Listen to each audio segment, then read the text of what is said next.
Hi guys, कैसे हैं आप सब। आई होप ठीक हो। बेसिक इंग्लिश ग्रामर की इस सीरीज में आज क्लास 36 है। इस क्लास में हम आपका स्वागत करते हैं। हम सीख रहे थे टेंस को। टेंस में हम सीख चुके हैं प्रेजेंट इंडेफिनिट टेंस। आज हम सीखेंगे, उसके बाद हम सीखे पास्ट इंडेफिनिट टेंस। आज हम सीखेंगे फ्यूचर इंडेफिनिट टेंस। हम सबसे पहले इंडेफिनिट टेंस इसलिए सीख रहे हैं ताकि आप सबकी पहचान जान जाए, ताकि उसके अंतर्गत आने वाले टेंस को पहचानने में या समझने में कोई प्रॉब्लम ना हो। तो हम प्रेजेंट इंडेफिनिट टेंस बहुत ही डिटेल से, बहुत ही अच्छे से पढ़ चुके हैं। उसके बाद पास्ट इंडेफिनिट टेंस बहुत ही अच्छे से पढ़े, बहुत ही सरल तरीके से जानने की कोशिश किए। आज हम सीखेंगे फ्यूचर इंडेफिनिट टेंस, उसकी पहचान, उसके टाइप, उसके जो सेंटेंसेस उससे बनते हैं, positive sentence, affirmative sentence, negative sentence, interrogative sentence और इंटरोगेटिव नेगेटिव सेंटेंस। सारे सेंटेंस को हम सीखेंगे आज की इस वीडियो में। गाइस, वीडियो में आगे बढ़ने से पहले, इस क्लास की शुरुआत करने से पहले आपको एक बात जरूर रिमाइंड कराना चाहूँगी। जो भी इस सीरीज की एक भी वीडियो, एक भी क्लास मिस कर दिया हो तो प्लेलिस्ट में सारी क्लासेस ऐड है, वहाँ से जाके एक एक करके सारी क्लासेस आप देख सकते हैं। तो चलिए बिना टाइम वेस्ट किए आज की इस क्लास की शुरुआत करते हैं। Let's begin. देखिए, आज का टेंस है हमारा फ्यूचर इंडेफिनिट टेंस। तो फ्यूचर इंडेफिनिट टेंस को हम सिंपल फ्यूचर टेंस कहते हैं। ठीक है, आप सिंपल फ्यूचर टेंस भी कह सकते हैं फ्यूचर इंडेफिनिट टेंस को। ठीक है, जैसे कि सबके दो दो नाम थे। प्रेजेंट इंडेफिनिट टेंस को भी आप सिंपल प्रेजेंट टेंस कहते थे, पास्ट का सिंपल पास्ट टेंस कहते थे।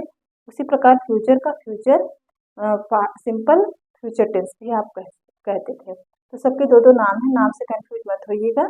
चलिए शुरू करते हैं। Future indefinite tense, future simple tense भी कहते हैं। आज क्लास 36 है।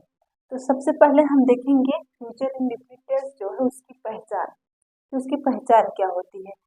तो पहचान है कि सेंटेंस के अंत में, सेंटेंस का अंत में गा है, गे है, गी है, आता है। और इसमें एक ये भी है, एक नोट करने वाली बात है, इम्पोर्टेंट बात, कि इसमें जो है तुरंत डिसीजन होता है। बिना किसी प्लान के तुरंत डिसीजन लिया जाता है किसके? भविष्य के लिए। ठीक है, तो फ्यूचर के लिए।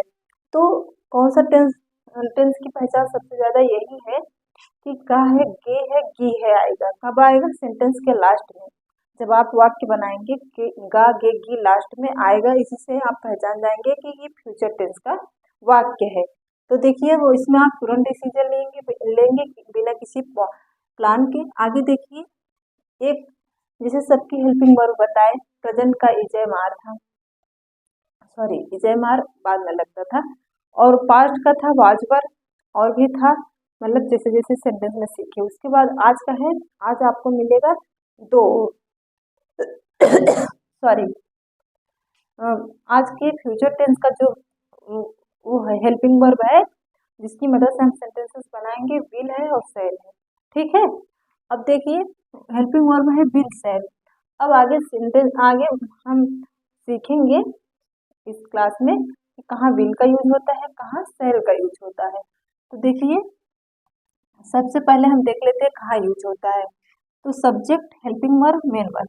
देखिए, ये जो फ्यूचर इंडेफिनिट टेंस है, इसका जब हम सेंटेंस बनाएंगे तो ये बहुत ईजी है, क्योंकि इसमें ना हमें सिंगुलर देखना है कि सब्जेक्ट सिंगुलर है, प्लूरल है, और ये भी नहीं देखना है कि कौन सी वर्ब की फर्स्ट फॉर्म ही लगेगी। जितना सेंटेंस बनाएंगे, चाहे नेगेटिव, इंटरोगेटिव, चाहे जो सेंटेंस फ्यूचर इंडेफिनिट टेंस में बनाएंगे, उसमें जो है वर्ब की फर्स्ट फॉर्म ही लगेगी। और इसमें कोई भी मतलब सिंगुलर और प्लूरल हमको नहीं देखना, बस इतना ध्यान रखना है कि subject I, we, you, they, he, she, it, any name के साथ विल लगेगा। ठीक है, एक हिसाब से आप कह सकते हैं सबके साथ विल लगता है, आई, वी के साथ सेल लगता है।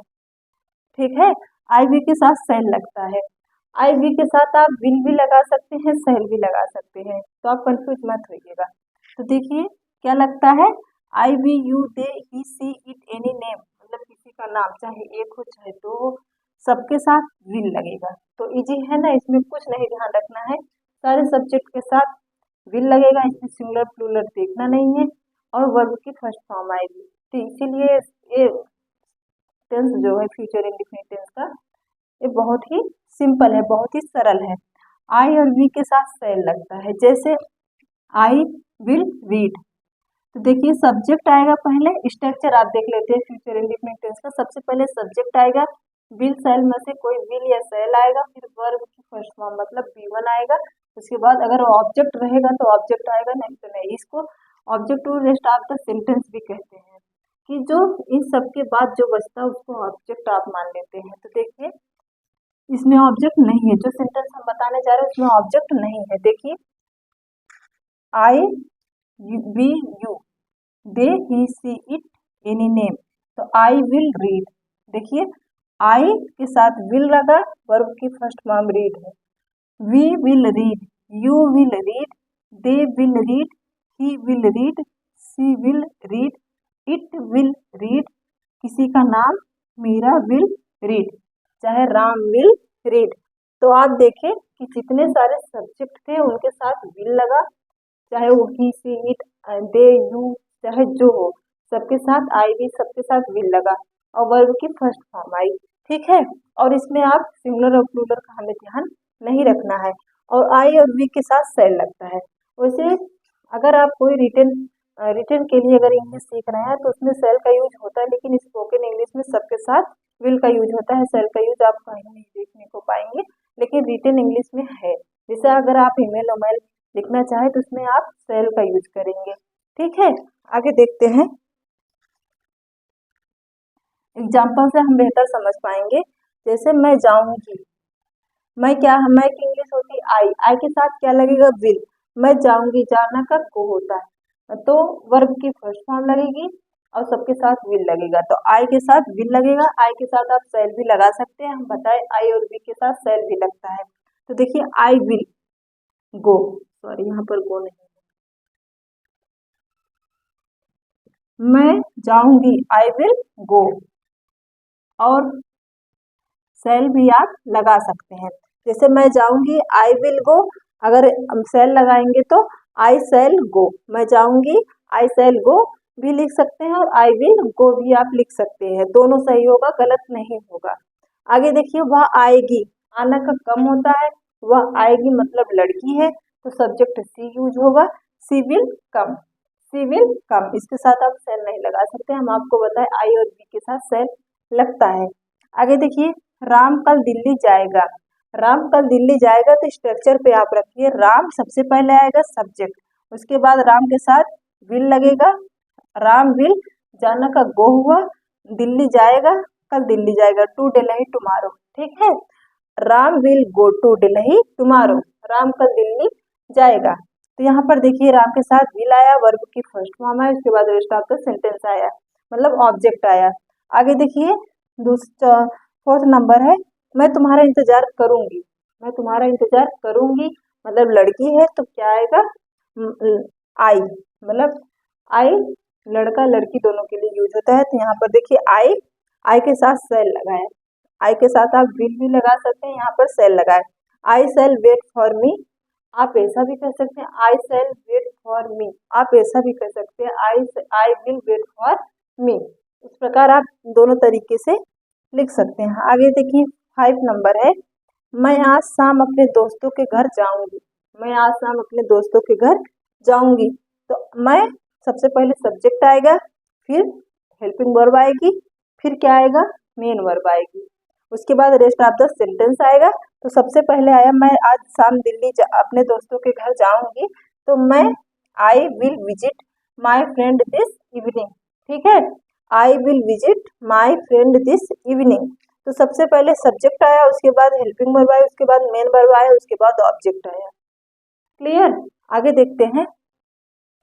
इस प्रकार एग्जाम्पल से हम सीखे कि हम फ्यूचर इंडेफिनिट टेंस का सेंटेंस कैसे बनाएंगे। तो उसमें 2 ही चीजें आपको याद रखनी है कि वर्ब की फर्स्ट फॉर्म आएगी, उसके बाद सारे जितने सब्जेक्ट होते हैं I we you they he she it, सबके साथ क्या आएगा विल आएगा, और आई और बी के साथ सेल आएगा। इतना आपको ध्यान रखना है, उसी के अनुसार आप सब्जेक्ट सेंटेंस बनाएंगे। और सबसे पहले आप सब्जेक्ट लिखेंगे, उसके बाद हेल्पिंग वर्ब आएगी, सेल या विल में से कोई एक, फिर वर्ब की फर्स्ट फॉर्म आएगी, उसके बाद जितना भी बच जाएगा उसको रेस्ट ऑफ सेंटेंस या ऑब्जेक्ट कहते हैं उसको आप रख देंगे तो बहुत इजी तरीके से आप प्रेजेंट इंडेफिनिट टेंस का सेंटेंस बना लेंगे, कभी भूलेंगे नहीं। अब देखते हैं कि प्रेजेंट इंडेफिनिट टेंस किन किन सिचुएशन में यूज होता है, किन किन सिचुएशन को हम प्रेजेंट इंडेफिनिट टेंस में टेंस बनाते हैं, किन किन सिचुएशन में। तो सबसे पहला सिचुएशन है to describe as action in the future. अगर कोई आप एक्शन फ्यूचर के लिए डिस्क्राइब कर रहे हैं तो वह किसमें यूज होगा, फ्यूचर इंडेफिनिट टेंस में यूज होगा। देखिए दूसरा है इफ यू श्योर प्लानेट। अगर आप किसी चीज के लिए एकदम श्योर हैं, प्लान किए हुए हैं, तो भी किस में यूज होगा, प्रेजेंट इंडेफिनिट टेंस में होगा। तो देखिए यहाँ पर पहला सिचुएशन हुआ to describe as action in the future. तो यहाँ पर देखिए मैं जाऊंगी, आई विल गो, ये फ्यूचर के लिए मतलब फ्यूचर को डिस्क्राइब कर रहा है, अभी गई नहीं, मैं जाऊंगी, मतलब जाऊंगी कि नहीं जाऊंगी ये कोई प्लान नहीं है, मैं जा भी सकती हूँ नहीं भी जा सकती हूँ। तो क्या डिस्क्राइब कर रहा है, कोई एक्शन, फ्यूचर के लिए कोई एक्शन, जाना एक एक्शन हुआ, उसको डिस्क्राइब कर रहा है। तो आप इससे भी पहचान सकते हैं कि ये फ्यूचर इंडेफिनिट टेंस का सेंटेंस है। वह आएगी, ये भी एक एक्शन इसमें हो रहा है, मतलब ये सिचुएशन नहीं बता रहा है, ये एक्शन बता रहा है।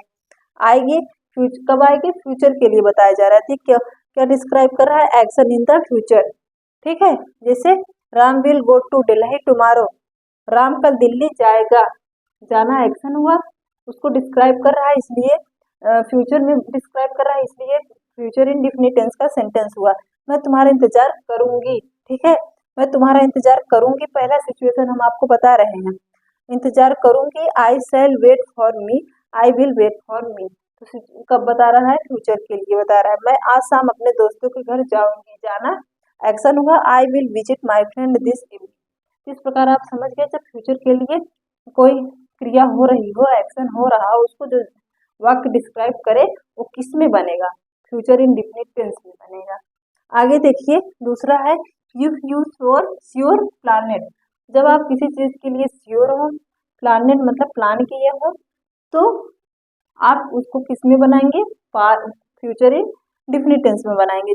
और उसमें क्या यूज होगा, बी प्लस गोइंग टू। अब बी क्या है, इज एम आर है, बी मतलब होता है इज एम आर मतलब क्रिया, हेल्पिंग वर्ब। तो आप ये सोचेंगे इज एम आर तो प्रेजेंट इंडेफिनिट टेंस में यूज होता है, प्रेजेंट टेंस का हेल्पिंग वर्ब है। लेकिन अगर आप किसी चीज के लिए श्योर है और प्लान किए हैं फ्यूचर के लिए श्योर है और प्लान भी फ्यूचर के लिए किए हैं, तो उस वाक्य में आप इज एम आर लगाएंगे। ठीक है, इज एम आर लगाएंगे। जैसे इसी को बना दीजिए, मैं आज शाम अपने दोस्तों के घर जाऊंगी, तो ये एक प्लान है, फ्यूचर के लिए एक प्लान है, आप प्लान किए हैं, श्योर भी है, जाएंगे। तो आप इसको ऐसे भी लिख सकते हैं, I will visit my friend this evening. आप इसको ऐसे भी लिख सकते हैं, जब फ्यूचर के लिए प्लान किया गया है, श्योर है, तो आप लिख सकते हैं I am visit my friend this evening. तो आप दोनों तरीके से सेंटेंस को लिख सकते हैं। आपको बस इतना ध्यान देना है कि ये फ्यूचर के लिए प्लान किए गए हैं कि नहीं, श्योर है कि नहीं, प्लानेट हो, श्योर हो। ठीक है, आगे देखते हैं। अब देखिए फ्यूचर इंडेफिनिट टेंस में हम जो पॉजिटिव सेंटेंस था उसका स्ट्रक्चर तो आपको बता दिए। सबसे पहले सब्जेक्ट आएगा, उसकी विल या सेल आएगा, फिर बी वन आएगा, सब ऑब्जेक्ट आएगा। तो इसका स्ट्रक्चर बहुत ही इजी था। ठीक है, उसको हम और पॉजिटिव सेंटेंस में हमें भी बता दिए किस किस कंडीशन में, किस किस सिचुएशन में फ्यूचर इंडेफिनिट टेंस का यूज होता है। तो आई होप आपके समझ में आया हो। अब आगे बढ़ते हैं, आगे देखेंगे निगेटिव सेंटेंस कैसे बनता है। सेंटेंस हम आपको बताए कि पॉजिटिव सेंटेंस को अफर्मेटिव सेंटेंस भी कहते हैं और उसके 3 सेंटेंस के बाद बनते हैं, negative sentence, interrogative sentence, negative और इंटरोगेटिव सेंटेंस। सबसे परिचय हो जाता है, हम कर ले। निगेटिव सेंटेंस उसको कहते हैं जिसमें नहीं आता है, नॉट का यूज हुआ हो, तो आप जान चाहिए निगेटिव सेंटेंस है। अगर इंटरोगेटिव सेंटेंस अगर आप जानना चाहें तो इंटरोगेटिव सेंटेंस उसको कहते हैं जिसमें क्वेश्चन पूछा जाए। क्वेश्चन भी 2 तरीके के होते हैं, पहला यस नो टाइप का, दूसरा है क्वेश्चन वर्ड टाइप का। यस नो टाइप का मतलब कोई क्वेश्चन आपसे अगर पूछ रहा है तो उसका आप जवाब हाँ या ना में देंगे, तो यस या नो टाइप का हो गया। अगर आप उसका आंसर एक कथन एक पूरे सेंटेंस में देंगे वो तो WH टाइप का हो गया। तो 2 तरीके से इंटरोगेटिव सेंटेंस हो गए। उसके बाद इंटरोगेटिव नेगेटिव सेंटेंस का मतलब ये होता है कि उसमें क्वेश्चन भी पूछा जाएगा, उसमें नॉट का भी यूज हुआ होगा। ठीक है, इस प्रकार हम सबसे पहले देखेंगे कि निगेटिव सेंटेंस किसको कहते हैं।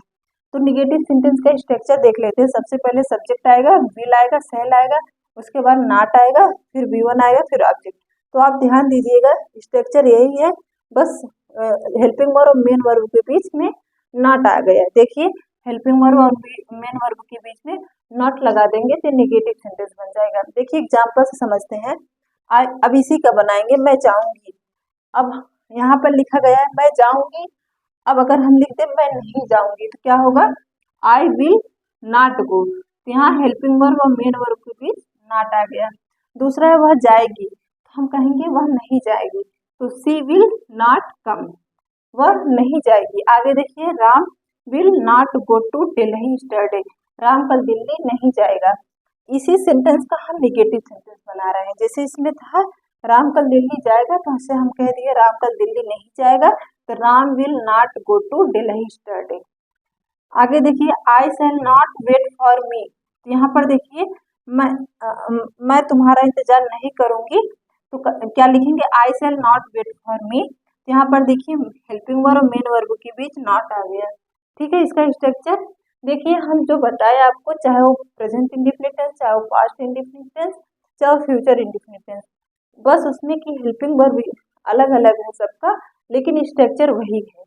बस हेल्पिंग वर्ब अलग है सब में, स्ट्रक्चर वही है। अगर एक भी टेंस आप अच्छे से सीख गए तो हर टेंस उसके पूरा टेंस सीखने में कोई प्रॉब्लम नहीं होगी। आगे का टेंस सीखने में एक का स्ट्रक्चर अगर आप सीख गए, चाहे वो प्रेजेंट इंडेफिनिट टेंस का, चाहे पास्ट इंडेफिनिट, चाहे फ्यूचर इंडेफिनिट, तीनों में वही स्ट्रक्चर फॉलो होता, बस हेल्पिंग वर्ब अलग अलग होती है। तो देखिए, I shall not wait for me. आगे देखिए, I will not visit my friend this evening, मैं आज शाम अपने दोस्तों के घर नहीं जाऊँ। ठीक है, तो क्या होगा, आई will not visit my friend this evening. तो अब इसी तरीके से घर पे प्रैक्टिस करिएगा, और भी सेंटेंस लेके जहाँ भी आपको प्रॉब्लम हो कमेंट करके पूछ सकते हैं, हम आपको जरूर बताएंगे, आपकी हेल्प जरूर करेंगे। आगे बढ़ते हैं। आगे है इंट्रोगेटिव सेंटेंस। इंटेरोगेटिव सेंटेंस का मतलब होता है क्वेश्चन जिसमें पूछा जाए। तो सबसे पहले इसका स्ट्रक्चर देख लेते हैं क्या होता है। इंटरोगेटिव सेंटेंस का स्ट्रक्चर होता है, सबसे पहले हेल्पिंग वर्ब आ जाएगी, क्योंकि इससे क्वेश्चन पूछा जाएगा, तो हेल्पिंग वर्ब सबसे पहले आएगी, फिर सब्जेक्ट आएगा, फिर मेन वर्ब आएगा, फिर ऑब्जेक्ट। तो आप देख रहे होंगे कि जो हम बताए पॉजिटिव सेंटेंस का, तो वही पॉजिटिव सेंटेंस का उल्टा कर दिए। सब्जेक्ट आगे था, हम सब्जेक्ट दूसरे नंबर पर रख दिए, और उसके बाद हेल्पिंग वर्ब दूसरे नंबर पर थी, उसको हम पहले नंबर मतलब पलट दिए। आप ऐसे भी याद रख सकते हैं और ऐसे भी याद रख सकते हैं कि जब क्वेश्चन पूछा जाता है तो हेल्पिंग वर्ब सबसे पहले आ जाती है, उसके बाद सब्जेक्ट आता है, उसके बाद ऑब्जेक्ट आता है। ठीक है, तो इस प्रकार बहुत ईजी तरीके से इंटरोगेटिव सेंटेंस बन जाएंगे। देखिए, पहला यस या नो टाइप का देख लेते हैं। क्या तुम जाओगे, क्या तुम जाओगे क्वेश्चन पूछा जा रहा है। तुम आया तो विल यूज करेंगे, विल यू गो, क्या तुम जाओगे, विल यू गो। आगे देखिए, क्या वह जाएगी, तो वहां देखिए will see come, will see कम। कुछ नहीं करना है, जो जिस तरह से आप पॉजिटिव सेंटेंस बनाए उसी का अगर अब इंटरोगेटिव बनाएंगे, तो सब्जेक्ट को दूसरे नंबर पर रख के जो उसका हेल्पिंग वर्ब है सबसे पहले ला देंगे। ठीक है, आगे देखिए, तुम कब जाओगी, तो कौन सा सेंटेंस हुआ, WS टाइप का हुआ। ठीक है, WS टाइप का हुआ, इसमें आप यस या नो में इसका जवाब नहीं दे सकते। देखिए, तुम कब जाओगी, तो इसमें क्या होता है, इसका स्ट्रक्चर यहाँ जो हेल्पिंग वर्ब, फिर सब्जेक्ट, फिर मेन वर्ब, फिर ऑब्जेक्ट आ रहा है, तो ये सब ऐसे ही रहेगा। इसके आगे क्वेश्चन वर्ड आ जाएगा। ठीक है, इसके आगे क्वेश्चन वर्ड आ जाएगा, बस यही स्ट्रक्चर इसका है। तो देखिए, सबसे पहले हम देख लेंगे क्वेश्चन वर्ड क्या है, तो कब है, कब का होता है व्हेन।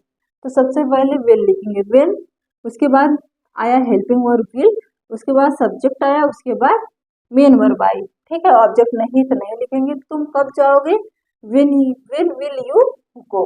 ठीक है, इस प्रकार से आप बहुत इजी तरीके से यह स्ट्रक्चर तीनों सेंटेंस में फॉलो करता है, बस हेल्पिंग वर्ब अलग अलग होती है, आप इसको याद रखिएगा। आगे देखिए, इंटरोगेटिव निगेटिव सेंटेंस किसको कहते हैं, जिसमें नॉट का भी यूज हुआ हो और क्वेश्चन भी पूछा जा रहा हो। जैसे इसका स्ट्रक्चर है, पहले हेल्पिंग वर्ब आएगी, फिर सब्जेक्ट, फिर नॉट, फिर मेन वर्ब, फिर ऑब्जेक्ट। तो सब्जेक्ट और मेन वर्ब के बीच में नॉट आ जाएगा, हेल्पिंग वर्ब पहले आ जाएगी, इसको कहते हैं इंटरोगेटिव निगेटिव सेंटेंस। तो देखिए, इंटरोगेटिव नेगेटिव सेंटेंस भी दो तरीके के होते हैं। जैसे इंटरोगेटिव सेंटेंस होते हैं, पहला यस नो टाइप का, दूसरा WS टाइप का। तो देखिए, क्या वह नहीं जाएगी, तो सबसे पहले हेल्पिंग वर्ब विल लिखेंगे, उसके बाद सब्जेक्ट सी लिखेंगे, उसके बाद नॉट का यूज करेंगे, उसके बाद हम मेन वर्ब का यूज करेंगे। तो विल सी नॉट गो, क्या वह नहीं जाएगी। तो देखिए, नहीं का भी यूज हुआ और क्वेश्चन भी पूछा जा रहा है, राम क्यों नहीं जाएगा, why will Ram not go, why will Ram not go. यहाँ पर देखिए why will Ram not go, यहाँ पर देखिए राम सब्जेक्ट है, ये मेन वर्ब, उसके बीच में नॉट आया। इस प्रकार आप देख लिए कि कितने तरीके के इंटरोगेटिव सेंटेंस, कितने तरीके के सेंटेंस हम सीखे, पॉजिटिव या affirmative sentence, negative sentence, interrogative sentence, interrogative negative sentence, सबकी पहचान सीख गए। तो देखिए, एक चीज और बचा है, और contraction, contraction of form, form जो होता है, कॉन्ट्रेक्शन फॉर्म हम कैसे बनाते हैं, जो दो वर्ड को मिला के एक वर्ड बना देते हैं, उसी को कॉन्ट्रेक्शन कहते हैं। जैसे आई विल है, आई विल है, आप इसको इस तरीके से भी लिखते हैं, आई एपोस्ट्रॉफी गेलियर, ऐसा आप लिखते हैं आइल, इसको कहेंगे आइल, जल्दी में कहेंगे, स्पोकन इंग्लिश में बहुत ज्यादा यूज होता है। आगे देखिए यू विल, यूल, ठीक है। आगे देखिए सी विल, सिल, इसको, और ही विल, हिल। मतलब आप देख रहे हैं कि सब्जेक्ट में कोई परिवर्तन नहीं हो रहा, लेकिन वी आई सब में गायब है। इट विल, इट विल को आट इट इल कह सकते हैं, दे विल को दिल कह सकते हैं, दिल। तो इस प्रकार आप इसको कॉन्ट्रेक्शन करके आप सीख सकते हैं। आगे देखिए आई सेल का कोई कॉन्ट्रेक्शन नहीं होता, लेकिन आई विल नॉट का होता है, और सेल आई सेल नॉट का भी होता है। आई विल नॉट को आई वॉन्ट कहते हैं। देखिए, इसमें कोई भी रूल फॉलो नहीं हो रहा, रखना पड़ेगा। देखिए आई WON apostrophe T, I will not को आई वॉन्ट कहते हैं, आई सेल नॉट को आई सेंड कहते हैं, ठीक है। ISHUN एपोस्ट्रॉफी टी, यहाँ पर कोई भी कॉन्ट्रेक्शन नहीं हो रहा है। तो आज की इस क्लास में हम क्या सीखे, आज की इस क्लास में हम सीखे फ्यूचर इंडेफिनिट टेंस, उसकी पहचान थी कि सेंटेंस के अंत में गागे गी आएगा, उसका स्ट्रक्चर था कि सबसे पहले सब्जेक्ट आएगा, उसके बाद हेल्पिंग वर्ब आएगा, उसके बाद ऑब्जेक्ट आएगा। तो हेल्पिंग वर्ब इसकी क्या है, सेल या विल। तो देखिए I we you they he she it सबके साथ विल आएगा, आई और वी के साथ सेल आएगा। स्पोकन इंग्लिश में विल सबके साथ आता है, सेल का यूज नहीं होता, लेकिन रिटन इंग्लिश में हम सेल आई और वी के साथ लगाते हैं। तो इस प्रकार हम तीन कंडीशन में किस किस कंडीशन में, तीन कंडीशन में हम फ्यूचर इंडेफिनिट टेंस का यूज किए। पहला था हमारा to describe as action in the plan, action in the future, जो भी हम फ्यूचर के लिए एक्शन करते हैं, फ्यूचर में डिस्क्राइब करता है जो एक्शन फ्यूचर के लिए, उसको उसमें हम यूज करते हैं फ्यूचर इंडेफिनिट टेंस में। दूसरा था इफ यू श्योर प्लानेड, आप जब किसी की चीज के लिए श्योर होते हैं, प्लानेड होते हैं, तो उसमें आप सहायक क्रिया क्या लगाएंगे, इज एंड आर लगाएंगे, जब फ्यूचर के लिए हुआ। इस प्रकार दो तरीका हम देख लिए। उसके बाद इसके बाद हम बनाए निगेटिव सेंटेंस। निगेटिव सेंटेंस में हमने सीखा कि सबसे पहले सब्जेक्ट आएगा, उसके बाद हेल्पिंग वर्ब आएगी, उसके बाद नॉट आएगा, उसके बाद मेन वर्ब आएगी। तो देखिए स्ट्रक्चर सब्जेक्ट, हेल्पिंग वर्ब, फिर नॉट, फिर मेन वर्ब, फिर ऑब्जेक्ट आया, ठीक है। इस प्रकार इंटरोगेटिव सेंटेंस का स्ट्रक्चर देखिए कि उसमें हेल्पिंग वर्ब सबसे पहले आ जाएगी, फिर सब्जेक्ट आएगा, उसके बाद ऑब्जेक्ट आएगा। लेकिन अगर आप कोई क्वेश्चन पूछ रहे हैं तो हेल्पिंग वर्ब के पहले क्वेश्चन वर्ड आ जाएगा, उसके बाद हेल्पिंग वर्ड, उसके बाद सब्जेक्ट आएगा, उसके बाद ऑब्जेक्ट आएगा। अगर आप इंटरोगेटिव नेगेटिव सेंटेंस का स्ट्रक्चर देखेंगे तो सबसे पहले हेल्पिंग वर्ब आएगी, फिर सब्जेक्ट आएगा और नॉट आएगा, सब्जेक्ट और मेन वर्ब के बीच में नॉट आएगा, उसके बाद ऑब्जेक्ट आएगा। और कॉन्टेक्शन भी देख लिए हम। तो आज हम फ्यूचर इंडेफिनिट टेंस सीखे, फ्यूचर इंडेफिनिट टेंस की पहचान सीखे, उसके अंतर्गत आने वाले सारे सेंटेंसेस सीखे। तो हम सीख चुके हैं present indefinite tense, past indefinite tense, future indefinite tense. आज की क्लास यहीं पर खत्म करेंगे, कल मिलेंगे हम प्रेजेंट परफेक्ट टेंस के साथ। तब तीनों सेंटेंस के हम परफेक्ट टेंस पर पढ़ेंगे। हम साथ में इसलिए लेकर चलें ताकि आप कंफ्यूज ना हो कि प्रेजेंट में क्या लगेगा, पास्ट में क्या लगेगा, फ्यूचर में क्या लगेगा। बहुत ही इजी तरीके से गाइस आपको समझाने की कोशिश कर रहे हैं। अगर थोड़ा भी आपको समझ में आ रहा है तो आप कमेंट करके जरूर बताइए। आपका कमेंट हमारे लिए प्रेरणा का काम करता है। तो चलिए मिलते हैं अगली क्लास में कुछ नए टॉपिक के साथ, कुछ नया सीखेंगे। आज के लिए इतना ही। Be positive, be happy.